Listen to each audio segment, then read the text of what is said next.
Pipeline pigging is a vital and common process used in many industries, but rarely is pig velocity control performed.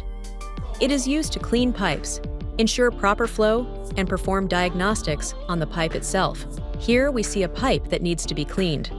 An FQB3 and F-series flow assembly are being used to control the speed of a pig as it is moved through a pipe for cleaning.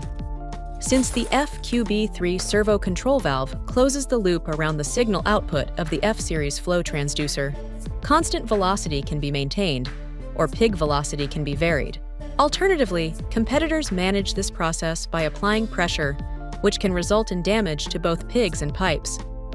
In this case, a competitor is using pressure to clean the pipe, but a stubborn clog can lead to excessive pressure buildup, causing the pipe to burst. With proportion airs flow control, the pig can be slowed or stopped. Flow control will increase pressure until the pig is pushed through the blockage. Pressure is reduced when movement starts again, preventing the pig from slamming against the pipe.